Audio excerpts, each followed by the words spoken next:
right, guys, what's going on? It's your boy Ma, as I am Candle Co. CEO, founder, all that. And today we're gonna talk really quick about, you want to sell candles, you're selling your candles, but you don't know where to sell them. Do you want to do pop-ups or do you want to do online? What's the best kind of way to, get into that? So I'm gonna give my thoughts on it really quickly, and yeah, so let's get into it. All right, so you want to sell your candles, but you don't really know where to sell them. Do you want to do pop-ups or do you want to do online? So for me, the simple answer is it kind of just depends to you, like what works best for you. For me, I started out with pop-ups just because I wasn't much of a super social media kind of person. Not saying that I'm not on social media all day, but my strength wasn't always, I can sell, but that's not something that's like authentic to me. My personality was authentic to me. So for me, I would do pop-ups because pop-ups was always a little simpler and a little easier for me. And then also, like, as far as like online, with online, you can kind of, if you're a creative person, that might work better because you can create, you don't have to talk to anybody, you can kind of put up stuff and then people kind of can gravitate to you. With a pop-up, the people are already there if you're choosing the right pop-up, which is important because, with pop-ups, and I could do a separate video on that if I need to, talking about pop-ups specifically, but with pop-ups, you kind of need to know what kind of pop-up you're getting into. Where is it going to be? Location. That's everything. Is this a pop-up that has traffic? Is this pop-up that doesn't have traffic?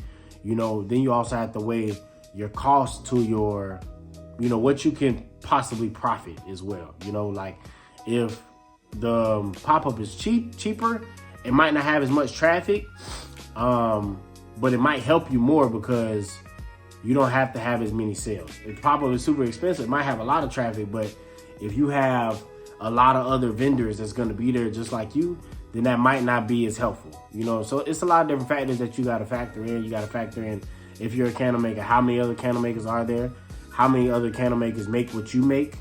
And also, like I said, it's just price. Like if I pay $50 for this pop-up, what is my profit margin going to be based on my candles? How many candles do I need to sell to hit the number that I want?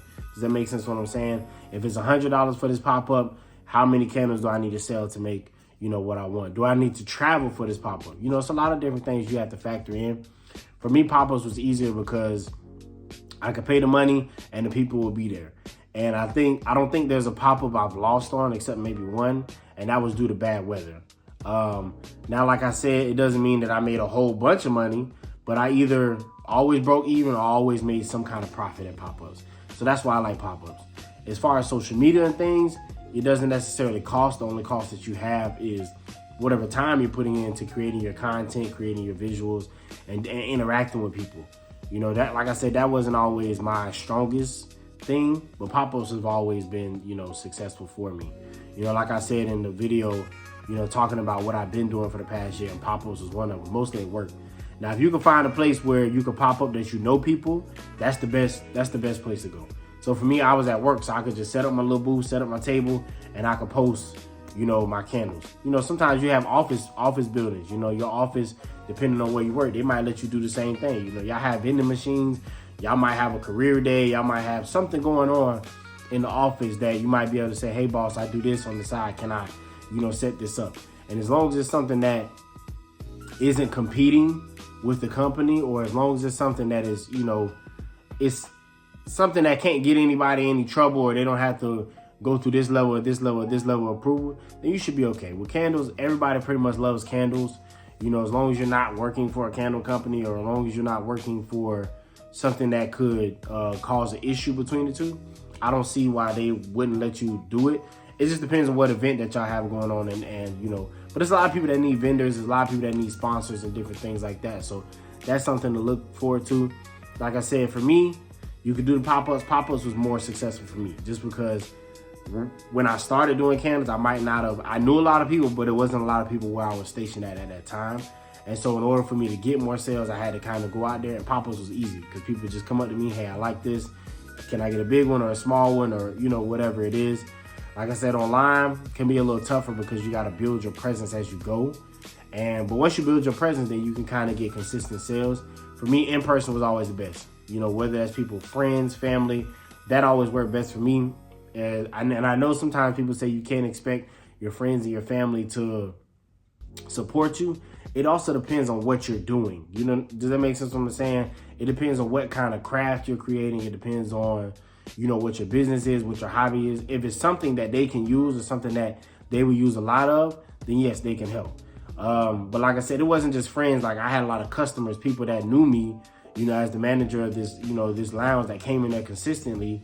And they had never seen nobody that really made candles, especially a black male that made candles. So, you know, they wanted to support it. And my candles are, you know, they're good. Like, you know, and this is not just me saying that. That's what people would say. Like, hey, your candles are good. They last a long time. I love them, blah, blah, blah, blah, blah. You know, and so they would buy them. And they'll buy them books. The only thing is because sometimes my candles lasted a long time, I might not make as many repeat sales as fast, but they will always come back to me. My customers would always come back to me, my clients, and people that work for me would always come back to me. You know, and that's another thing. Like, you have people that work with you that know that you do these things and they can support as well. You know, as long as it's something, like I said, if it's candles, then they know, okay, this person does candles. I need candles. You know, I love candles. Let me get some candles from them. You know, the only other people that you're really competing with when it comes to candle quality is probably Bath and Body Works, that a lot of people do. So if you have sales or if you have a certain type of candle where you can kind of compete with that, people support that, you know. Or if you can, you know, thoroughly express, oh, this is what's going on in my candles. My candles are natural. My candles do this, they do that. As compared to Bath and Body Works, then they might say, hey, okay, well, I'll do yours over Bath and Body Works, you know. So it just depends, you know, but you have the pop-up version, you have the online version. I'm always going to be a person that's going to say in person just because of my personality.